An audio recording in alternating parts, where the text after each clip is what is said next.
So, apparently, people think that my voice is too monotone when I talk. Well, to that I say, Why don't you voice over this video instead if you don't like my voice? or alternatively, I can talk like this the rest of the time. Remember growing up with cartoons?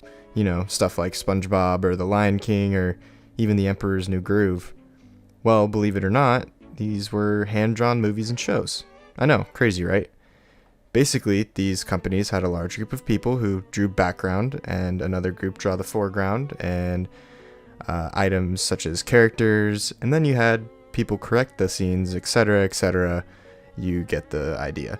However, hand-drawn animation isn't as common anymore with computers and phones becoming easier to get a hold of and gaining higher processing power. But there's still a category that widely uses hand-drawn animation to this day, and that would be the popular Japanimation we all like to call anime. What I mentioned before about hand-drawn animation is something that helped reel me into watching anime, but anime does something that, for a long time, American animation did not do and still sometimes doesn't do, which is literally create anything just because why not? Want to watch an anime about soccer? Well, bam, there you go. Food? Here's some. Grown-ass men beating each other to near death? You got it. There's a category of just about anything you can think of in anime. For someone like me, I watch an anime category called shonen, which, in a nutshell, means it has a lot of action-filled content. It's also the more popular genre of anime here in America. Stuff like Dragon Ball, My Hero Academia, Naruto, all of these are shonen animes because they consist of a lot of fighting. But why is anime something that a lot of people like to keep in the dark about watching? Well, anime has some dark areas that a lot of people associate with anime, which is fan service.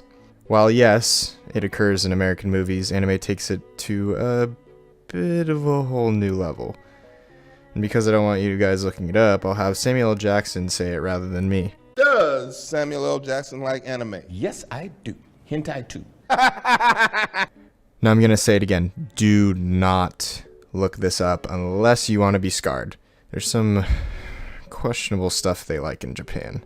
Honestly though, I feel like anime gets a bit of a bad rap. A lot of people think it's weird or childish to like something like this when honestly a lot of it's just a cartoonized version of action movies a lot of people watch. Sometimes even worse. I mean, look at the kind of stuff they show. Please, stop! Don't come near me! He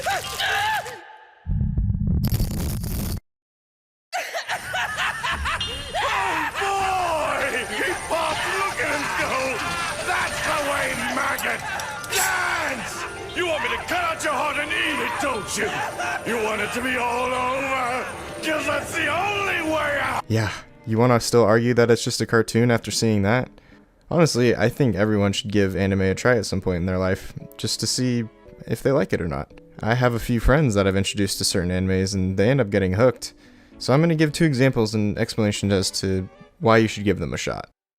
These two are My Hero Academia and Fullmetal Alchemist Brotherhood. Both of these are story-centric shonens. They consist of great writing as well as some pretty cool action sequences. Imagine a society where superpowers are a normal thing, where mostly everybody's born with some sort of quirk that gives them a special ability. Well, that's the world of My Hero Academia.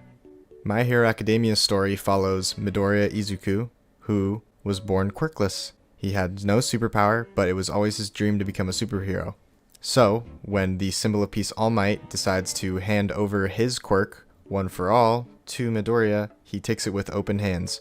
It then becomes a long journey of how he became the greatest hero of all time. This series is still ongoing, and I've got to say I really enjoy it a lot. The characters are very enjoyable, the quirks are really cool, and kind of gets suspenseful in some moments. Fullmetal Alchemist takes place in the late 1800s and follows Edward and Alphonse Elric, two brothers who know how to use alchemy. However, they commit the ultimate taboo trying to bring back their mother from the dead and, well, end up losing their bodies.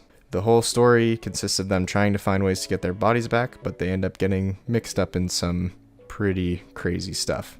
It's a really good one. I'm actually in the middle of rewatching it right now, and I really appreciate it watching it this time around.